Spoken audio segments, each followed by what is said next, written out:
네, 할렐루야. 네, 반갑습니다. 나오게 돼서 너무 감사하고요.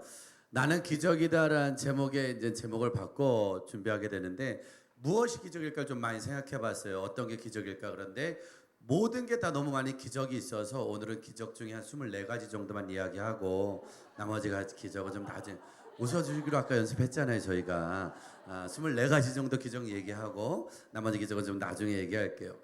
사실은 이제 기적 중에 제일 큰 기적이 예수 믿는 기적이잖아요. 저 같은 경우 원래 예수 믿을 수 없는 가정이, 외할머니가 무당이셨어요. 외할아버지는 스님이셨고 저희 어머니는 술집 하셨고 아버지는 노가다 뛰셨고 저희 가족은 아무도 예수를 안 믿었는데 어떻게 하다 보니까 제가 기독교 학교에 입학을 한 거예요. 고등학교 때. 제가 원한 게 아니에요. 뺑뺑이가 원하신 건데 뺑뺑이 돌렸는데 기독교 학교에 간 거예요. 그래서 기독교 학교에 가서 어쩔 수 없이 예배를 드리다가 어쩔 수 없이 선배 전도 받고 CCC라는 모임에 놀러 갔다가 거기서 예쁜 누나 만나서 그 누나 때문에 조건 없이 주님을 영접하는 뭐 이렇게 된 거예요. 아무 생각 없이. 고등학교 1학년 때 그게 2달 안에 일어난 거예요.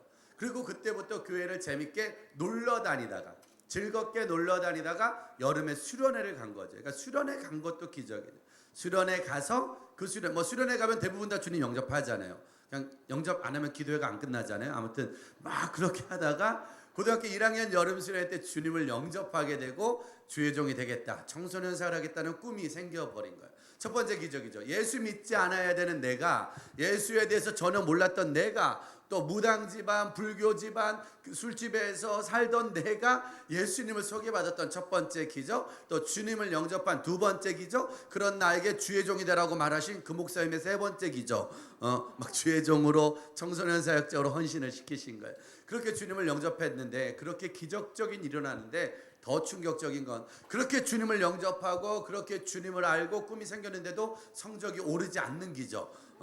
성적은 변함없으신 한결같으신 신기하다. 왜냐면 중학교 때 별로 공부를 안 했어요. 초등학교 때 별로 공부를 안 하고 고등학교 때 주님을 영접했는데 기초가 너무 없죠. 그러다 보니까 성적이 월등하지 않았어요. 월등하지 않고 좀 항상 중상위권, 이렇게 30등, 33등, 35등, 밤새도록 공부하면 33등, 푹 자면 34등, 뭐 이렇게 공부한 거랑 안 한 거랑 아무런 차이가 없는. 그래서 이 방송 보는 사람들 중에, 여기 있는 사람 중에 되게 열심히 사는데 성적 안 좋은 사람이 있잖아요. 되게 열심히 사는데 장학금 한 번도 못 한 사람. 그런 저의 인생. 그리고 대학 시험 봤는데 주님이 함께 하셔서 떨어지게 되는 그런 간절한 일들. 2번 떨어졌어요. 2번. 대학을 2번 떨어지는 신기해. 예수 잘 믿으면, 하나님의 은혜를 받으면 뭐 대학도 잘 붙고 성적도 잘 올라가고 좋은 일이 생길 것 같은데 그런 일은 일어나지 않았어요. 그것도 기적이잖아요. 더 충격적인 건 그런데도 추가 합격을 했다는 거예요.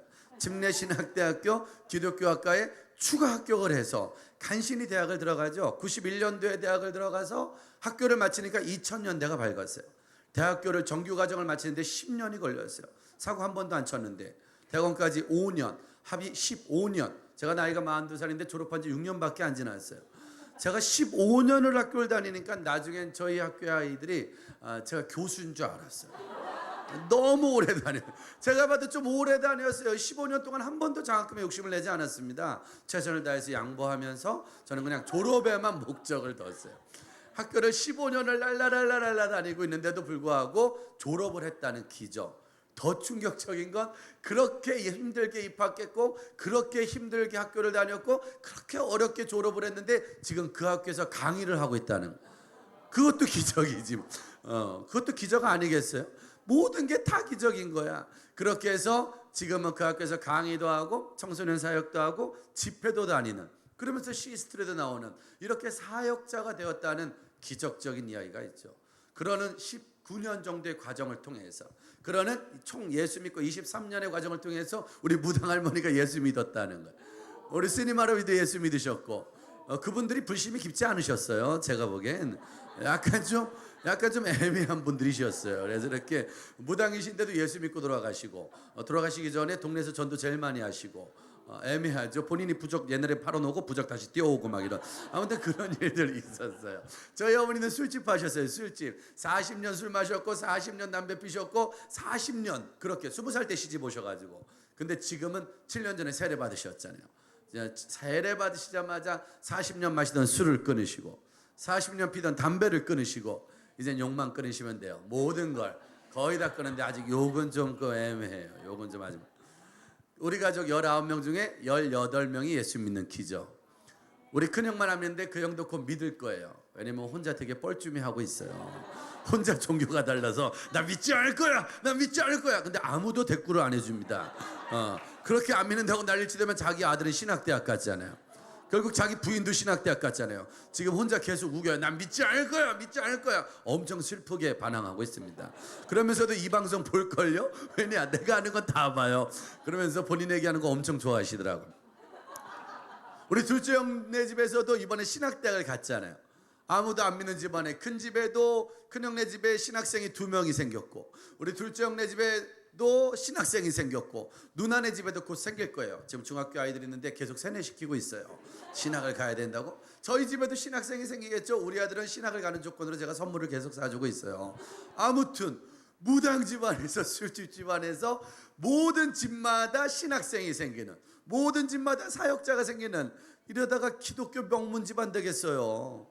이것이 기적 아니겠어요? 더 충격적인 기적 얘기하면, 이제 지금 24개 중에 11개 정도 했네요.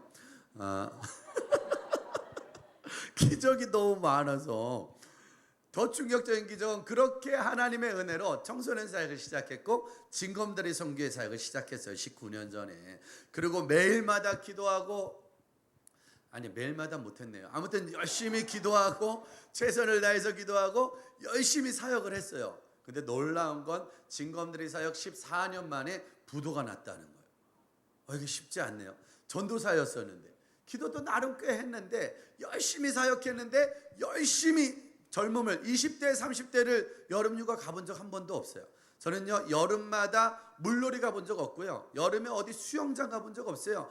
예수를 믿은 그때부터 지금까지 여름엔 오직 수련회, 매일 수련회, 쉬지 않고 수련회, 수련회 섬겼고 캠프 섬겼고 청소년과 청년과 죽도록 인생을 살았어요. 진검다리 선교회 만들고요 1년에 거의 100번 200번을 집회하고 콘서트하고 공연하고 방송하고 기독교 문화 청소년 사역한다고 죽어라고 인생을 살았어요. 죽어라고 열심히 살았는데 죽을 뻔했잖아요. 죽어라고 살았더만 죽더라고요. 부도가 나버린 거예요. 3억 8천 부도까지. 선교회가 최선을 다할수록 빚이 많아져요. 선교회가 최선을 다할수록 사는 게 어려워지는 거예요. 저 오늘 얼마나 놀랐는 줄 아세요?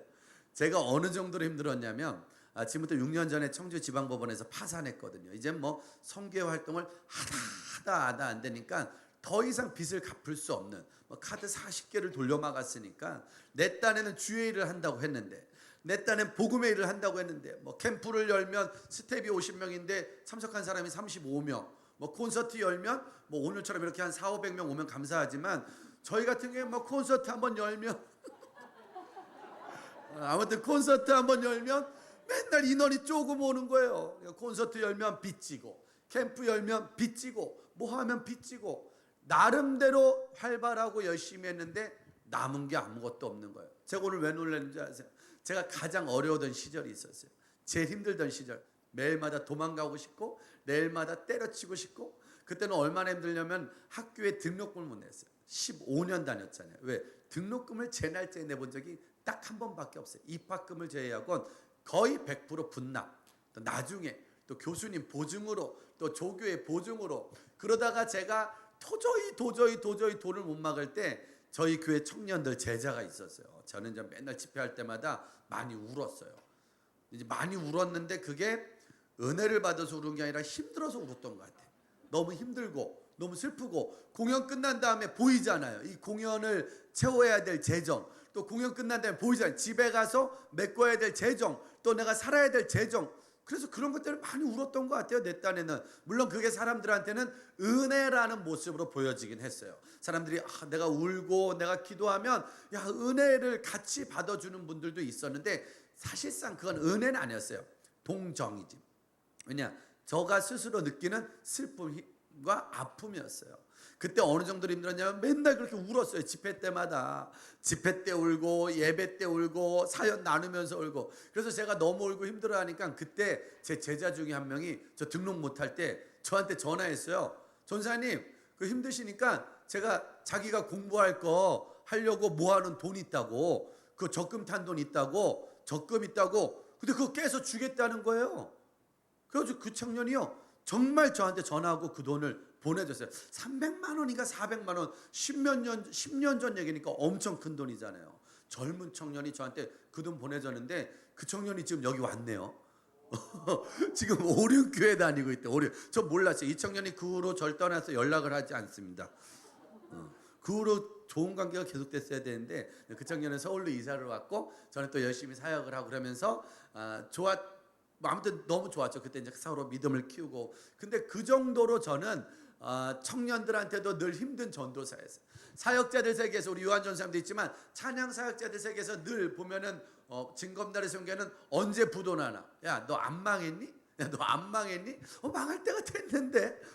인사가 그거였어요. 우리 인사가 아직 안 망했어요. 아직 안 망했어요. 14년을 매일마다 망할 위기에. 아니 사실 망했는데 안 망한 척하고 사는 거예요. 겉으로는 속으로는 망해가지고 힘들어 죽겠는 거야. 등록금도 없고 월세도 못 내고 전세 빼가지고 월세 가고 월세 빼서 그 다음엔 컨테이너로 가고 나중에는 권사님네 집에 얹혀 살다가 그렇게 얹혀 살고 사는 시간이 14년이었거든요.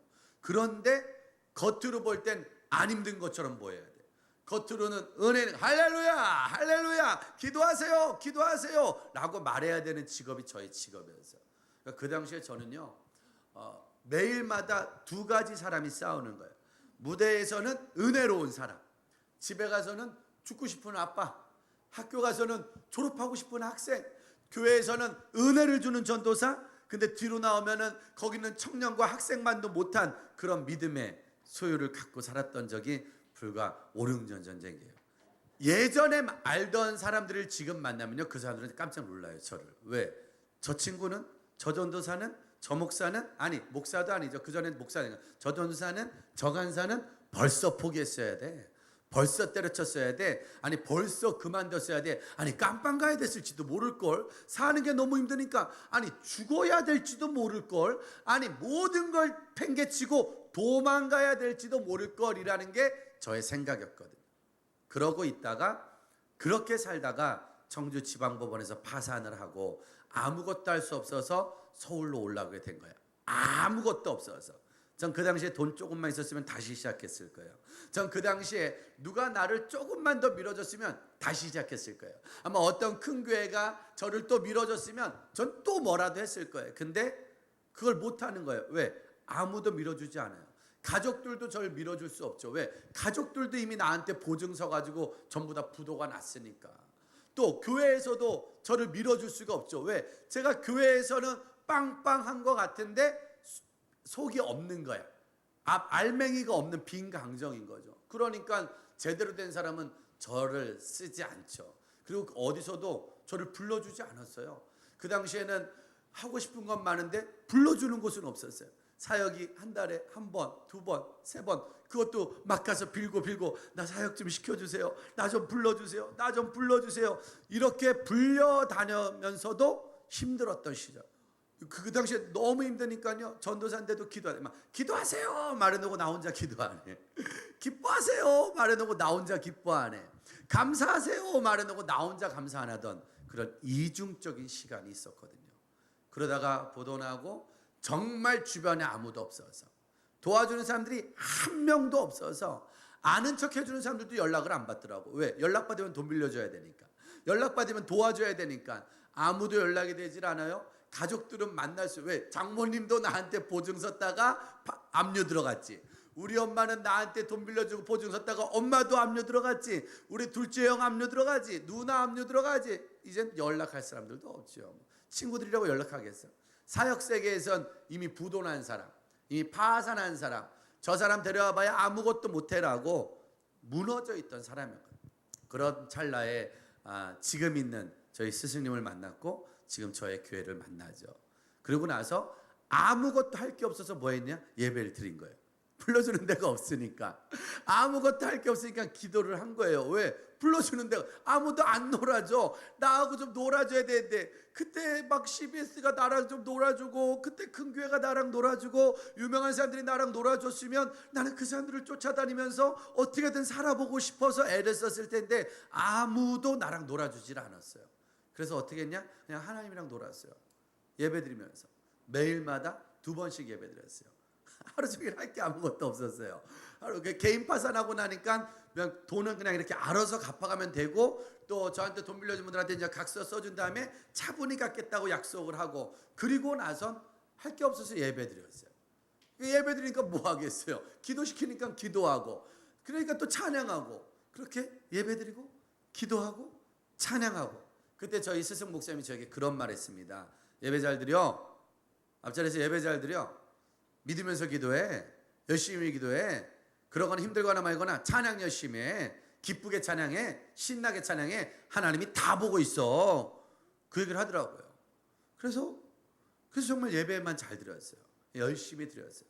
그리고 기도했어요. 시키니까 진짜 열심히 기도했어요. 찬양도 했죠. 신나게 찬양하고 막 뛰면서 찬양하고 열심히 찬양하고, 그렇게 예배를 1년 드린 거예요. 1년. 그리고 또 1년. 그렇게 1년, 2년 지날 때 그런 말 들었어요. 네가 하나님 앞에서 바르게 예배드리면, 너가 하나님 앞에 거짓말하지 않고 기도하면, 네가 힘들거나 말거나 진짜 기뻐 찬양하면 하나님은 너 쓰실 거야. 왜? 너의 모습을 보고 있으니까. 너의 기도를 들었으니까. 네가 3년만이라도 하나님 앞에 바르게 예배드려. 하나님 앞에 바르게 기도해. 바르게 찬양해. 그래서 그 3년 동안을 예배만 가면 맨 앞자리에 앉았어요. 저는요, 뒷자리에 앉는 걸 그때부터 하지 않았어요. 어느 예배를 가든 맨 앞자리에 앉았고요. 기도할 땐 주여 삼창 많이 외쳤어요. 계속 시키더라고요, 맨 앞에 있으니까. 그래서 주여 삼창 참 열심히 했던 거예요. 찬양할 때 뛰면서 했어요. 뛰면서 뛰면서 땀나도록 예배드리고, 땀나도록 기도하고, 땀나도록 찬양하는데 훈련을 받고 있었어요. 그렇게 3년 훈련을 받고 어느 날 그러시더라고요. 하나님이 너 쓰실 거야. 네가 변하지 않으면, 네 기도가 멈추지 않으면, 네 예배가 멈추지 않으면 하나님은 네가 발바닥에 땀이 나도록 쓰실 거야. 너가 안 가는 곳이 없을 거야. 그러면서 저를 위해서 기도하시는 저희 성도님, 중보자들이 뭐라고 그러는지 알아요? 하나님, 이무현 목사를 동네 강아지도 알게 해달라고, 지나가는 개도 쳐다보게 해달라고 그렇게 말하면서 저와 같이 기도하는 중보자들이 있었어요. 지금 그렇게 저와 같이 기도하는 분들이 한 100여 명 계시거든요. 그분들과 매일 모여요. 매일 모여서 예배드리고 매일 기도해요. 사역 때문에 못 만나면 인터넷으로 같이 예배드려요. 인터넷으로 같이 기도해요. 저희 페이스북 친구들도 꽤 많은 편이에요. 제가 많은 페이스북 친구들, 또 많은 팔로워들과 한 15,000명 가까이 매일마다가 기도하자고 말해요. 매일마다 예배드리자 말해요. 매일마다 찬양하자고. 제가 하루에 페이스북에 글을 7개 정도 써요. 그래서 저희 친구들이 정말 귀찮아합니다. 힘들어 죽겠다고. 새벽에도 쓰고 아침에도 쓰고 저녁에도 쓰고 점심때도 쓰고, 요 시스토리 지금 녹화 전에 썼고 끝나면 또 바로 쓸 거예요. 왜냐? 재밌어요. 엄청 재밌어요. 해보겠다. 그래서 왜? 뭐라고 글 쓰냐? 예배드리자고 글 써요. 우리 기도하자고, 기도하고 믿자고, 찬양 좀 하자고 글 써요. 제가 감사하자, 기도하자, 예배드리자. 근데 신기해. 쓰면 누군가가 읽어요. 그리고 그렇게 댓글을 달아요. 진짜 감사가 된다. 진짜 기도가 된다. 기도할 수 없었는데 이 글 보니까 기도하고 싶다고. 예배드리고 싶지 않았는데 이 글 보니까 예배드리고 싶다고. 저는 오늘 그런 소망이 있어요. 시스토리를 누군가가 보겠죠? 누군가가 볼 때 그들 중에 집안이 아무도 안 믿는 사람이 있을 수 있어요. 저처럼 엄마가 술집 했던 사람일 수도 있고, 저처럼 고등학교 때 35등 38등, 또 저처럼 대학교를 2번이나 떨어졌던, 또 저처럼 생긴 건 멀쩡한데 100m 23초 뛰는 그런 애가 있을 수도 있어요. 또 저처럼 멀쩡하게 생겼는데 대학 졸업이 힘든 사람이 있고요. 또 저처럼 빚을 많이 져서 카드회사에서 쫓기는 사람, 또 저처럼 빚을 많이 져서 은행 가가지고 대출 심사 거부되는 사람, 또 저처럼 빚이 많아서 맨날 눈물 흘면서 이 사람한테 도와주세요, 도와주세요, 도와주세요 도와주세요. 또 저처럼 사역을 했지만 아무도 불러주지 않는, 또 저처럼 사역을 하다가 법원에 가서 개인 파산을 해야 되는, 또 저처럼 사역을 하면서 결혼을 했는데도 집이 없는, 월세도 없는, 전세도 없는, 컨테이너조차도 없는 그런 사람들이 이 방송을 볼 수 있거든요. 그런 사람들에게 오늘도 동일하게 도전하고 싶어요. 너는 내게 부르짖으라. 내가 내게 응답하겠고 네가 알지 못하는 크고 은밀한 일을 내게 보이리라. 제가 이 본문 가장 많이 설교해요. 이 설교 가장 많이 했고요. 이 설교 지금도 하고 있고요. 앞으로도 제일 많이 할 거예요. 왜? 진짜니까. 부르짖으란 말이에요. 그래서 저는요, 안 부르짖는 사람들 보면, 기도 안 하는 사람들 보면, 예배 안 나는 사람들 보면 아직 먹고 살만하구나, 아직 살만하네, 아직 파산을 안 해봤고 뭐, 아직 몸이 좀 덜 아프고 뭐, 아직 좀 부도가 안 났네, 아이고 대학에 갈 만한가 보지, 아직은 집구석이 멀쩡한가 보네, 기도 안 해도 살만하니까 그렇게 사세요. 그러다가 어느 날 망할 거예요. 어느 날 망하고, 어느 날 부도나고, 어느 날 힘들어서 그때 기도하러 올 거라니까. 근데 제가 나중에 은혜 받고 깨달은 거 있어요. 망하기 전에 기도할 걸. 아픈 다음에 병원 가는 건 늦은 거예요. 다친 다음에 병원 가는 건 늦은 거예요. 고장 난 다음에 수리하는 건 늦은 거예요. 아프기 전에 몸을 관리해야지. 내 몸이 병들기 전에 몸을 관리해야지. 고장 나기 전에 조심하게 써야지. 맞아요? 틀려요? 그게 은혜 아니겠습니까? 기도는 문제 터진 다음에 하는 건 늦은 거구나. 어려움이 생긴 다음에 하는 기도는 늦은 거구나. 힘들고 어려워서 IMF가 떠지니까요, 아빠들이 다 예배 드리러 왔대. 왜? 망하니까, 잘리니까, 갈 데 없으니까 예배 드리러 왔대. 그리고 사업 잘 되면 골프 치러 돌아다니고, 맨날 놀러 돌아다니고, 연휴 끼면 맨날 여행 가고, 외국 돌아다니고, 예배 빠지고. 좋을 때 내 마음대로 사는 거예요. 그리고 힘들 때 와서 예배드리고 기도한다? 주님이 다 보고 있다는 거예요. 나중에 응답은 받겠지만 거기까지예요. 죽지 않을 만큼, 더 이상 죽지 않을 만큼만 응답을 받는 거예요. 그런데 그 전에 예배드리고, 그 전에 기도하고, 그 전에 부르짖으면, 고3인데도 예배드리고 기도하고 부르짖고, 대학생인데도 방학 때 예배드리고 부르짖고 매달리고, 사업이 힘들고 직장이 힘들고 살아가는 게 힘들고 바쁘고 어려워도 예배 먼저, 기도 먼저 하면, 찬양 먼저 하면, 그 다음엔 응답하심. 어떤? 네가 알지 못하는 크고 은밀한 일. 할렐루야. 너는 전혀 상상도 하지 못할 크고 은밀한 일이 너에게 생긴다는, 반드시 기적은 일어납니다. 오늘도 기적이에요. 매일 밤마다 그런 일기를 쓰고 잠이 듭니다. 오늘도 도우신 주님께 감사 영광 올려드립니다. 내 일도 일하실 주님을 기대합니다. 왜냐? 오늘보다 내일이 더 잘 될 거니까. 2013년도보다 2014년도가 더 잘 될 거니까. 할렐루야. 매일마다 믿어지는 거예요. 왜? 난 오늘도 기도했으니까. 난 오늘도 기도하니까 내일 더 잘 될 거라니까. 이번 여름에 은혜 받아야죠. 왜? 이번 여름에 은혜 받고 기도하면 더 잘 될 거니까. 기도 안 하시는 거는 그냥 사는 거예요. 대충 오늘처럼 내일이 똑같을 거예요. 아니요, 좀 지나면 오늘만도 못한 내일을 살게 될 거예요. 기도하는 건 오늘과 전혀 다른 내일이에요. 상상할 수 없는 내일. 같이 그런 기도의 기적을 날마다 맛보는 저와 여러분이 됐으면 좋겠습니다. 24가지가 아니라 24,000가지도 말할 수 있지만 시간이 끝났습니다. 나중에 다시 만난다면 더 놀라운 기적의 간증으로 여러분들과 함께 좋은 시간 나누길 바랍니다. 감사합니다. 이면 목사였습니다.